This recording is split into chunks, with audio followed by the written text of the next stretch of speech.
দক্ষিণ আমেরিকার বুক জুড়ে বিস্তৃত এক অজানা সবুজ জগৎ, অ্যামাজন রেইন ফরেস্ট। এটি শুধু গাছপালার সমষ্টি নয়, বরং এক বিশাল জীবন্ত ব্যবস্থা, যা প্রতিনিয়ত নিজেকে রূপান্তরিত করছে।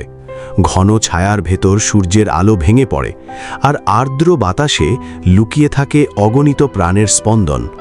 প্রতিটি শিকড়, প্রতিটি পাতা যেন এক অদৃশ্য শক্তির অংশ, যা নিঃশব্দে পৃথিবীর ভারসাম্য ধরে রাখে।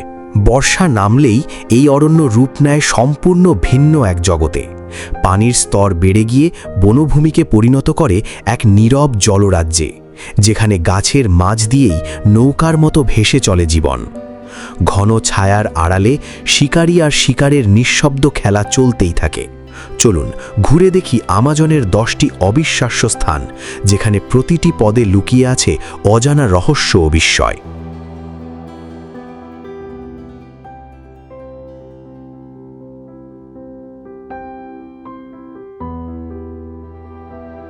আজকের যাত্রা শুরুতেই আমরা প্রবেশ করব অ্যামাজন রেইন ফরেস্টের গভীরে, যেখানে বসবাস করে বিচ্ছিন্ন ও সাহসী ওয়াওরানি জনগোষ্ঠী।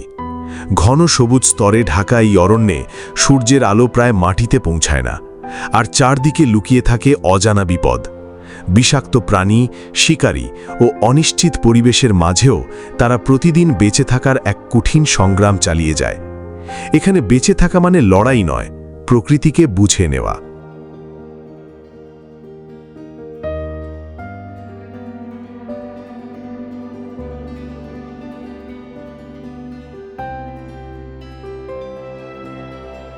শিকারের সময় তারা ব্যবহার করে লম্বা ব্লোগান, এক ধরনের ফাঁপা নল, যার মাধ্যমে বিষমাখা সূক্ষ্ম ডার্ট ছোড়া হয়। এই ডার্টে থাকে উদ্ভিদজাত পক্ষাঘাতকারী বিষ, যা দ্রুত শিকারকে অচল করে দেয়। শিকার শুরুর আগে শরীরে প্রাকৃতিক রং মেখে তারা মনোযোগ স্থির করে। এরপর নিঃশব্দে শুরু হয় অনুসরণ। প্রতিটি শব্দ, প্রতিটি নড়াচড়া গুরুত্বপূর্ণ। এখানে শিকার কেবল খাদ্যের জন্য নয়, বরং অভিজ্ঞতা, ঐতিহ্য ও প্রকৃতির গভীর বোঝাপড়ার প্রতিফলন।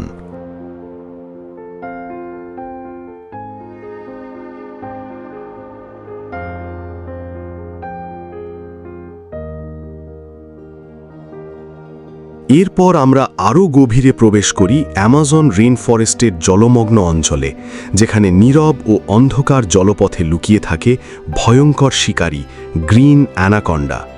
ঘোলা পানিতে দৃশ্যমানতা কয়েক ফুটের বেশি নয়, আর এই অস্পষ্ট পরিবেশই তাকে করে তোলে অদৃশ্য ঘাতক। বিশাল আকারের এই সাপ ধীর গতিতে চললেও এর উপস্থিতি চারপাশে অদ্ভুত এক চাপা ভয়ের অনুভূতি তৈরি করে, যেখানে প্রতিটি নড়াচড়াই অনিশ্চয়তায় ভরা।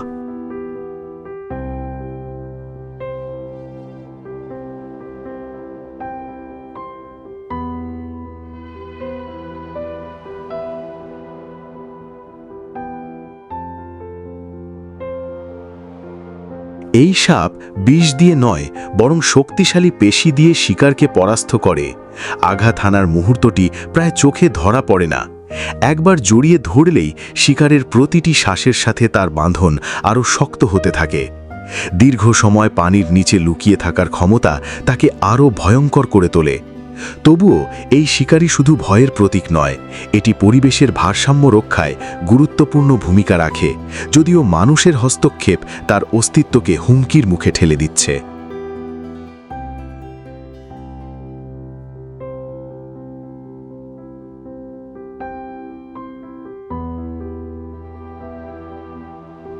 পেরুর গভীর অরণ্যে লুকিয়ে আছে এক বিস্ময়কর স্থান, মানু ন্যাশনাল পার্ক।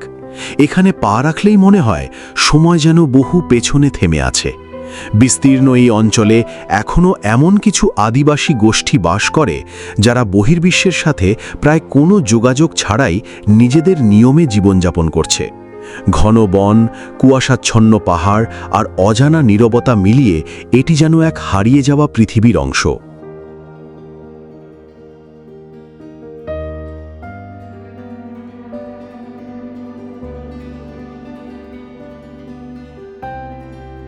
এই অঞ্চলের সবচেয়ে বড় শক্তি এর অবিশ্বাস্য জীব বৈচিত্র্য।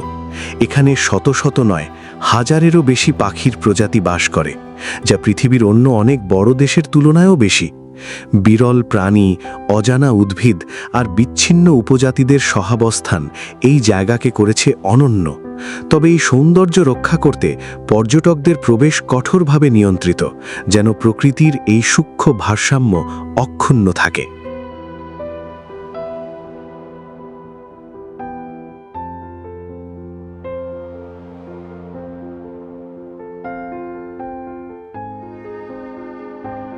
ব্রাজিলের মানাউস শহরের কাছেই দেখা যায় এক অবিশ্বাস্য প্রাকৃতিক ঘটনা, মিটিং অফ ওয়াটার্স। এখানে গাঢ় কালো রিও নেগ্রো এবং বালুরঙা অ্যামাজন রিভার পাশাপাশি বয়ে চলে, কিন্তু দীর্ঘ পথ জুড়ে একে অপরের সাথে মিশে না, তৈরি করে স্পষ্ট এক বিভাজন রেখা।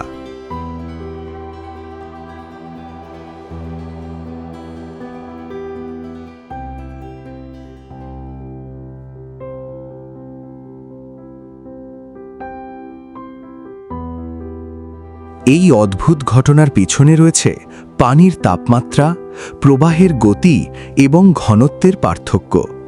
রিও নেগ্রোর জল তুলনামূলক উষ্ণ ও ধীর, অন্যদিকে আমাজনের স্রোত ঠান্ডা ও দ্রুত, ফলে তারা কয়েক কিলোমিটার ধরে আলাদা রেখায় প্রবাহিত হয়। কাছ থেকে দেখলে মনে হয় যেন দুটি নদী পাশাপাশি চললেও একে অপরকে স্পর্শ করতে চাইছে না।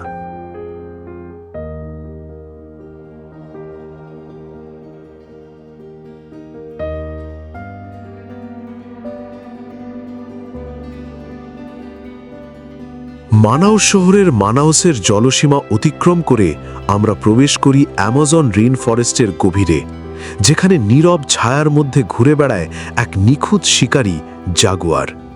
ঘন অরণ্যের ভেতর সূর্যের আলো ভেঙে পড়ে টুকরো টুকরো হয়ে, আর সেই ভাঙা আলো ও ঘন পাতার আড়ালেই জাগুয়ার নিজেকে প্রায় অদৃশ্য করে রাখে।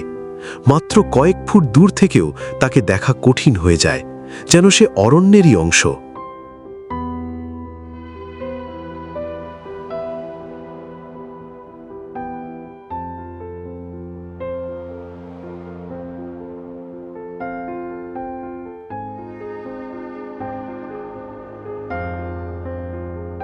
এই শিকারীর শক্তি শুধু আকারে নয়, বরং নিখুঁত নিয়ন্ত্রণে। শক্তিশালী পেশি তাকে অল্প সময়ে বিশাল লাফ দিতে সাহায্য করে। তার আক্রমণ পদ্ধতি ভিন্ন, সে সরাসরি মাথায় কামড় বসায়, যার চাপ হাড় ভেদ করার মতো শক্তিশালী। জাগুয়ার দীর্ঘ সময় নিঃশব্দে অপেক্ষা করতে পারে সঠিক মুহূর্তের জন্য। আঘাত আসে হঠাৎ, নিঃশব্দে এবং চূড়ান্তভাবে, যা তাকে অরণ্যের সবচেয়ে ভয়ঙ্কর শিকারীতে পরিণত করে।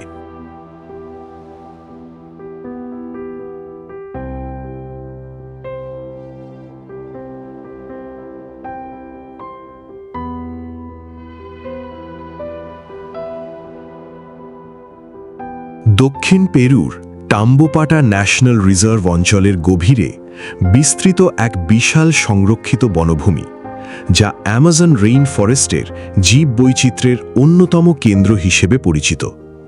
প্রায় 10 লক্ষ একরের বেশি এলাকা জুড়ে ছড়িয়ে থাকা এই অঞ্চলটি বিশাল নদী, উদবিয়াল, হাওলার বানর এবং 6 শতাধিক পাখি প্রজাতির আবাসস্থল।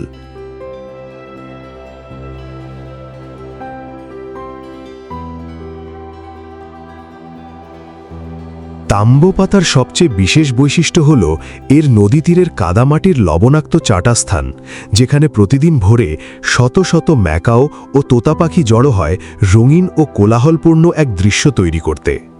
এই স্থানকে বিজ্ঞানীরা জীববৈচিত্র্যের হটস্পট হিসেবে দেখেন, আর ভ্রমণকারীরা একে প্রকৃতির স্বর্গ বলে মনে করেন। শান্ত নদীতে নৌকা ভ্রমণ হোক বা জঙ্গলের লজে রাত কাটানো, সব মিলিয়ে এই অঞ্চল পেরুর বন্য সৌন্দর্যের জীবন্ত প্রতিচ্ছবি।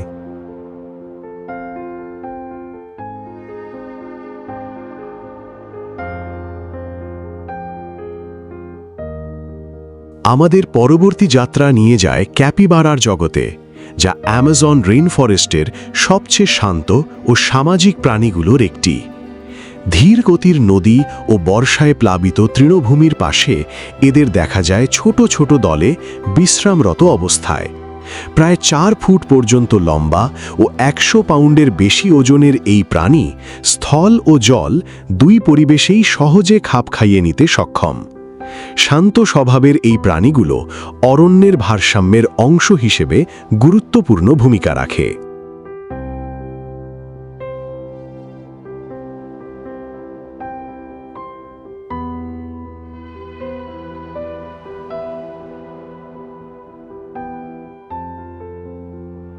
ক্যাপিবারা অত্যন্ত শান্ত ও সামাজিক প্রাণী, যারা আগ্রাসনের বদলে দলগতভাবে টিকে থাকার কৌশল ব্যবহার করে।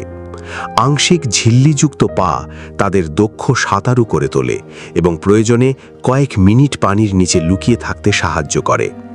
চোখ, কান ও নাক মাথার ওপরের দিকে থাকায় তারা চারপাশ দেখেও লুকিয়ে থাকতে পারে। জাগুয়ার ও অ্যানাকন্ডার মতো শিকারীদের মাঝেও তারা দলবদ্ধতা ও সহযোগিতার মাধ্যমে নিরাপদে বেঁচে থাকে।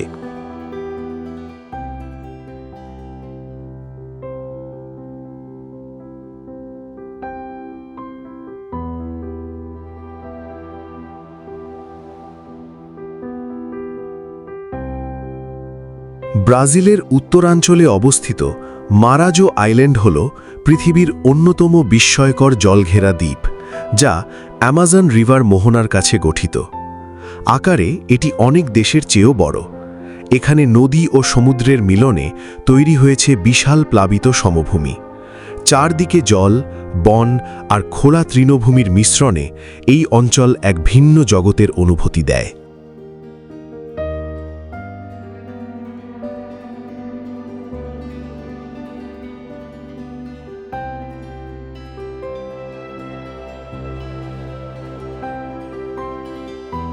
এই দ্বীপে আজও দেখা যায় এক অদ্ভুত দৃশ্য।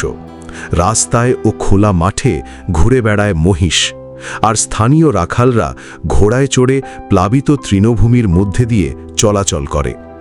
এই জীবনধারা কাম্পো আলাগাদো নামে পরিচিত। এটি আদিবাসী সংস্কৃতি ও ইতিহাসেরও এক গুরুত্বপূর্ণ কেন্দ্র। এখানে ইউরোপীয়দের আগমনের আগের প্রাচীন মৃৎশিল্পের নিদর্শনও পাওয়া যায়, যা এই দ্বীপকে আরও রহস্যময় ও ঐতিহ্যবাহী করে তোলে।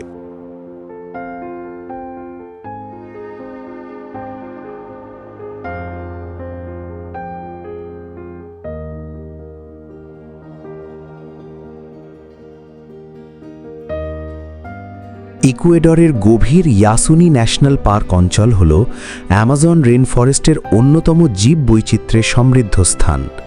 বিজ্ঞানীরা একে জীবন্ত গবেষণাগার হিসেবে দেখেন, কারণ খুব ছোট একটি এলাকাতেও অসংখ্য গাছ ও প্রাণী প্রজাতি একসাথে টিকে আছে, যা পৃথিবীর অন্যান্য অনেক অঞ্চলের তুলনায় বিস্ময়কর।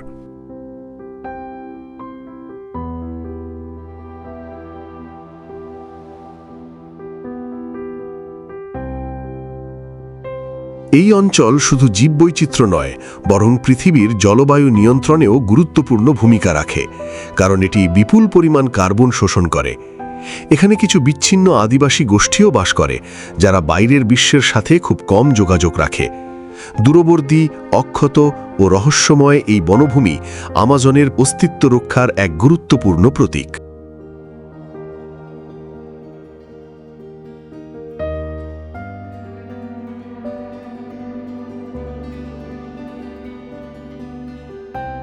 কলম্বিয়ার দক্ষিণ প্রান্তে অ্যামাজন নদীর তীরে লেটিসিয়া অবস্থিত, যা কলম্বীয় অ্যামাজনের প্রধান প্রবেশদ্বার হিসেবে পরিচিত। ঘন অরণ্যে ঘেরা এই শহরটি কলম্বিয়া, ব্রাজিল ও পেরু এই 3 দেশের সংযোগস্থলে অবস্থান করায় এটি একটি গুরুত্বপূর্ণ সীমান্ত, বাণিজ্যিক কেন্দ্র এবং অ্যামাজন অন্বেষণের প্রধান গেটওয়ে হিসেবে গড়ে উঠেছে।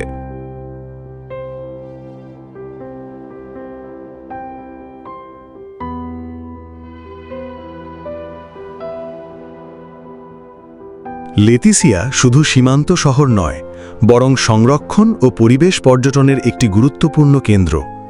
এখানে গোলাপি নদীর ডলফিন, স্থানীয় আদিবাসী সংস্কৃতি এবং বনভিত্তিক বাজার একসাথে দেখা যায়। এই ছোট শহরটি পরিবেশ রক্ষা, জীববৈচিত্র্য সংরক্ষণ এবং আমাজনের ভেতরের জীবনধারাকে টিকিয়ে রাখতে গুরুত্বপূর্ণ ভূমিকা রাখে, যা পুরো অঞ্চলের প্রাণশক্তির সাথে যুক্ত।